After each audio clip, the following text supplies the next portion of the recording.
In the sweltering heat of 1971, Oahu, Hawaii, Patrick found himself a fresh recruit in the Army.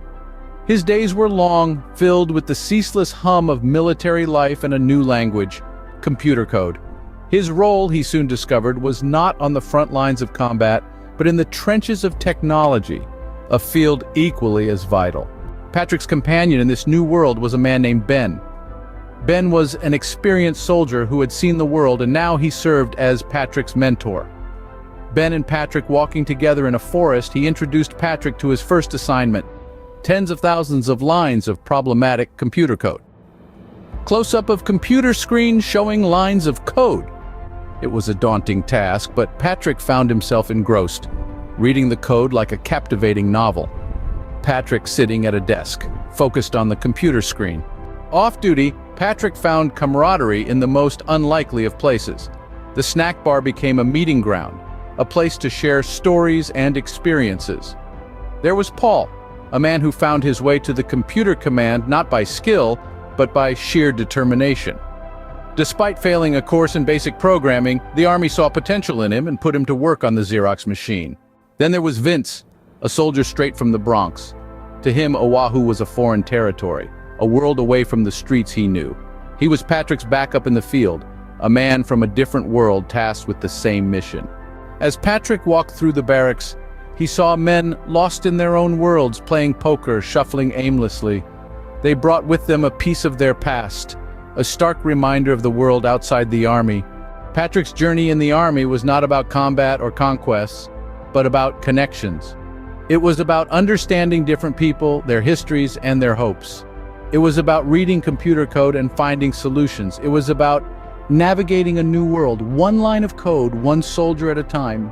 Reflecting on his experiences, Patrick realized that his time in the Army was not just about serving his country. It was about growing, learning, and understanding the world around him. It was about finding common ground in the most unlikely of places, about bridging gaps between worlds.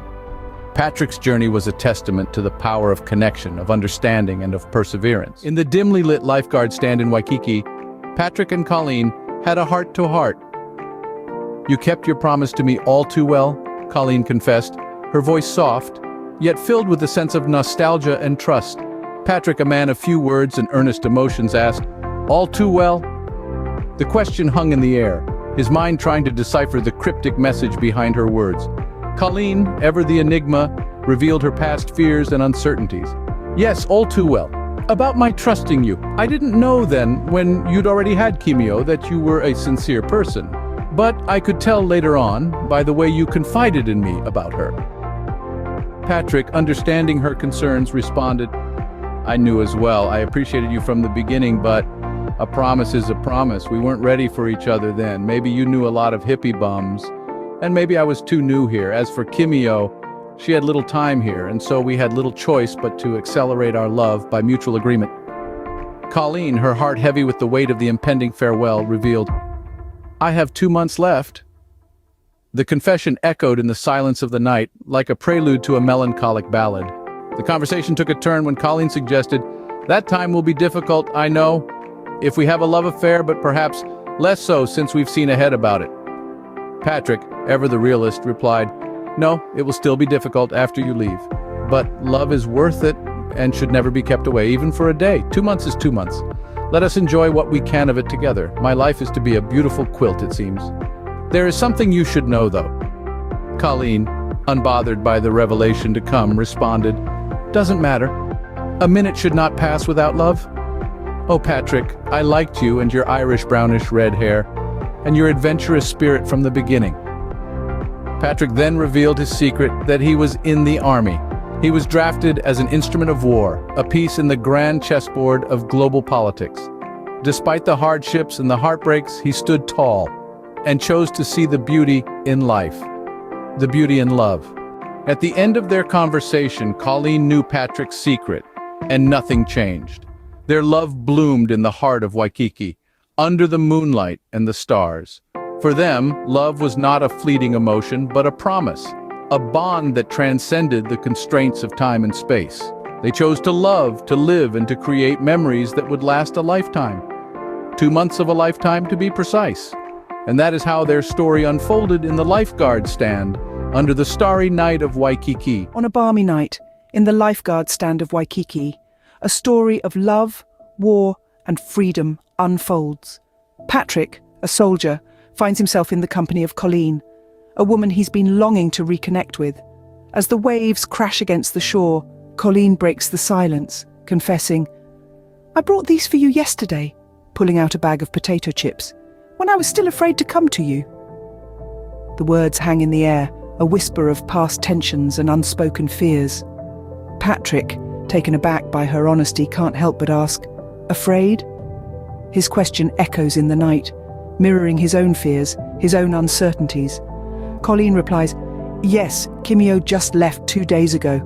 Yet as she sits next to him, her presence is a testament to her courage, to her will to overcome the fears that held her back. Patrick, moved by her bravery, responds, "But you're certainly here now," and seals his words with a kiss, a symbol of their shared love, a symbol of their shared freedom from both the war and the anti-war. Their conversation continues, revealing more about Patrick's life as a soldier. He's not supposed to be living off post, but he's found a way to live his dream, a testament to his ingenuity, his resourcefulness. As the night deepens, they walk back to her room, every step a testament to their shared journey, to their shared love. They know that every moment counts, that every day matters, for their time together is finite. Far across the sea, war rages on. People hate, people fight, people die. Yet here in Waikiki, on an island born out of a volcano, 2 people find love. A love that's as soft as the scented wind that gently blows through their window, as sweet as the floral perfume that fills the air. The details of their lovemaking remain hidden, tucked away in the pages of a long-lost diary. Yet the memory of their love, their shared freedom, their shared journey remains. A testament to the power of love, the power of courage, and the power of dreams. Previously on our story, Patrick and Colleen had found themselves in the tropical paradise of Oahu, Hawaii. They'd been exploring and adventuring, taking the road less traveled to discover the hidden gems of the island, the stories that the usual tourist brochures won't tell you. It was in this spirit of adventure that they found themselves on a mountain path in Fort Shafter, the motorcycle humming beneath them, the wind whipping through their hair, and the promise of discovery propelling them forward. Patrick, with a grin playing on his lips, turned to Colleen. "This place already has 3 natural sides plus most of a roof," he observed, his eyes twinkling with excitement. "And a sleeping bag will keep you warm. This retreat is nearly invisible and so not easily found by anyone. We may not even find it again if we don't pay attention on the way out. I can see part of the path way down there. It looks like an ant trail from here." Colleen, her eyes sparkling with mischief, responded, "I'll put a tent in the cave indentation to keep the grime and the bugs away, and I'll bring other things up, piece by piece, whenever I come up." Their journey down the mountain was as exhilarating as the ride up, the motorcycle's engine providing a rhythmic soundtrack to their descent. They ended up at Smorgies, a local eatery offering a feast fit for kings. The spread was incredible, a gastronomic delight that made their taste buds dance with joy. The day was spent surfing, riding the waves, and immersing themselves in the pure joy of being in the moment. As the sun set, they found themselves back in their hotel room in Waikiki, exhausted but content. Colleen's red hair fanned out against Patrick's chest, the winds from the open window gently caressing them as they drifted off to sleep. Their day had been filled with adventure, discovery, and a sense of contentment that only comes from truly living in the moment. Their hearts were full of the experiences they'd had, the feelings they'd shared, and the memories they'd created. As they closed their eyes, they knew that they had lived a day that they would remember for the rest of their lives, and they looked forward to the promise of tomorrow, another day in paradise, another day of adventure. And so, the story of Patrick and Colleen in Oahu continues.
Have you ever tasted the intoxicating freedom of sailing in the open sea?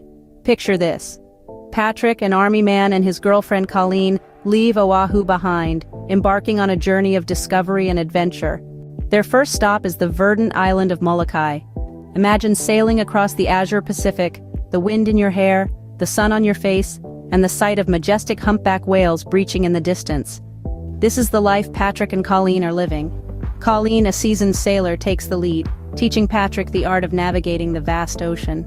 Arriving at Molokai, they traverse up to the old leper colony, a stark reminder of a time long past. Their journey continues, meandering through quaint Western-style towns, their skin kissed by the sun, their hearts filled with joy. Luxury awaits them in a first-class hotel, a stark contrast to their previous days, but a welcome respite nonetheless. From Molokai, they fly to Maui, ascending the Halakala crater to witness the famed sunrise from above the clouds. A spectacle revered by locals and tourists alike, it's a sight that imprints itself into their hearts. The legend of the demigod Maui comes alive, as even amidst a passing hurricane, the sun continues to grace the island with its warm embrace.